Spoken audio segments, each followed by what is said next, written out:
A 47-year-old female guard was killed during this ambush after being shot 6 times, and a 46-year-old male guard was critically wounded in this armored truck ambush. This brazen attack occurred in the morning, in the daylight hours, as part of a murderous spree. 19-year-old Antoine Montgomery and 21-year-old DeAndre Jennings, DeAndre spelled D-E-A-N-D-R-E, Jennings, both are charged with first-degree murder for the killing of the female guard. They also face 2 counts of attempted first-degree murder for her partner, the 47-year-old male guard. They face, both Montgomery and Jennings face additional counts of attempted armed robbery in relation to this shooting. Both offenders, both Montgomery and Jennings, are also being charged in a double homicide that occurred in the 8700 block of South Saginaw that same day. Both are charged with first-degree murder and 1 count of armed robbery for this incident. Montgomery is also being charged with 1 count of armed robbery and 1 count of unlawful restraint after robbing a Boost Mobile store that same day in the 6700 block of South Stony Island. Our officers, at great risk to their own personal safety, apprehended these very violent offenders in pursuit of justice for the victims of these crimes. And we will not tolerate violence in these communities. We will work around the clock, as you see here in the example of this case, to investigate these crimes and hold those violent offenders accountable. We at the Chicago Police Department have a clear message to these individuals. Commit these crimes and you will be held responsible. I would also like to highlight Chicago PD SWAT team and various other Chicago police officers who assisted in the capture of these 2 very dangerous offenders. And now I'll turn it over to Deputy Chief Muhammad of the Bureau of Detectives to highlight more details of the case. Then I'll come back for questions after Commander Howard has a few comments as well. Good afternoon. I'll go through a brief timeline of the events that occurred that day. So on the 15th of November at approximately 10:19 a.m., 3 armored car guards were servicing an ATM located at 83rd and Princeton. The offenders arrived in a dark-colored vehicle. 3 occupants then exited armed with handguns, 2 of them with handguns, 1 with a long rifle. These 3 offenders approached the guards, and a gun battle ensued. 1 guard was struck multiple times, and she succumbed to her injuries. 1 guard was struck at that time in his lower extremities and was in critical condition. The 3rd guard, who was not hit but was able to return fire on those offenders, did not strike any of those offenders at the time during that exchange. The offenders then jumped into their vehicles and fled eastbound on East 83rd Street.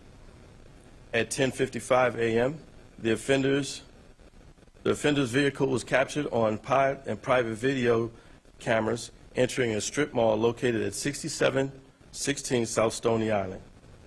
This vehicle then parked, and one of the offenders exited the car and entered the store.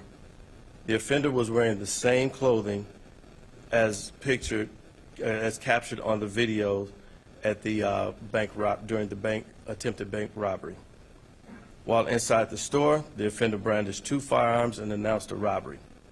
The offender, one of the customers at that point, got on the ground while the clerk complied with the offender's demands. The offender then grabbed several cell phones and exited the store. At approximately 11:30 a.m., the 4th District officers responded to a call of a traffic accident located at 8708 South Saginaw on the east end of Chicago. Then the second call of shots fired that came out was aired through dispatch.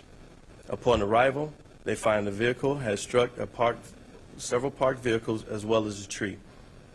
There were two occupants, a front seat driver and a front seat passenger in the vehicle, both suffering gunshot wounds.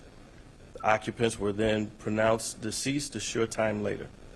Inside and outside of the vehicle were numerous packaged cell phones from the Boost Mobile that had just been robbed a short time before.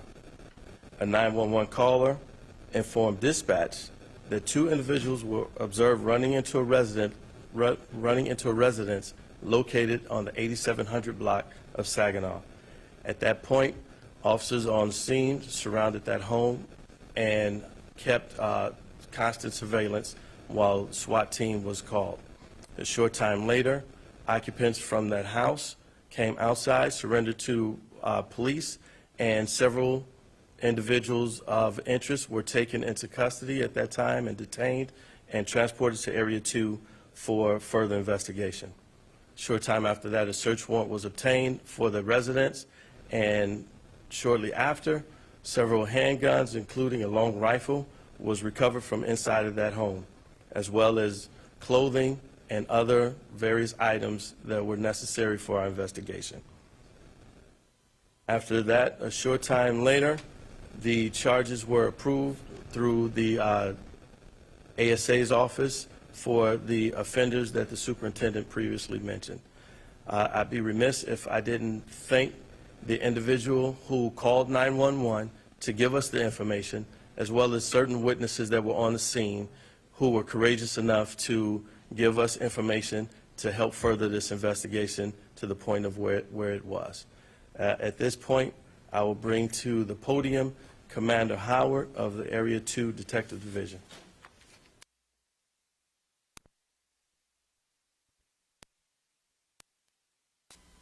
Good evening. First, I'd like to thank the hard work of the Area 2 Detective Division, the 4th District, SWAT, and most importantly, the community. As the deputy said, this is a perfect example of how, when the community comes together, they have trust with the police department, we can bring cases like this to an end like you're seeing now. So again, I'd like to thank the community, Area 2 Detective Division, the 4th District. Thank you.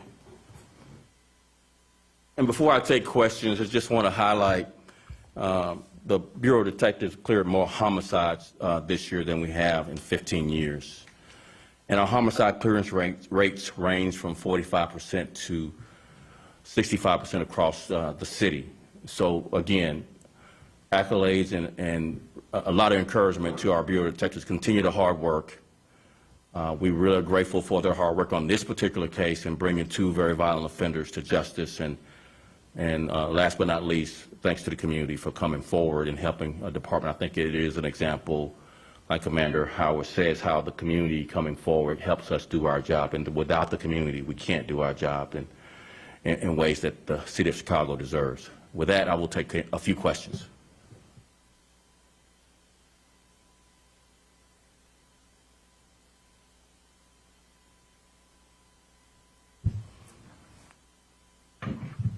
At this point during our investigation, we believe that there were 4 individuals involved in this. 2 were arrested and charged. The other 2 were the victims inside of the vehicle that was on the 8700 block of Saginaw. So those 2 individuals, we believe, were the other 2 offenders that were involved in the armored car crime. So basically, there's no honor among thieves. And after the robberies and murders, they got into an altercation with each other, and 2 are deceased and 2 are charged. Any other questions? Thank you very much.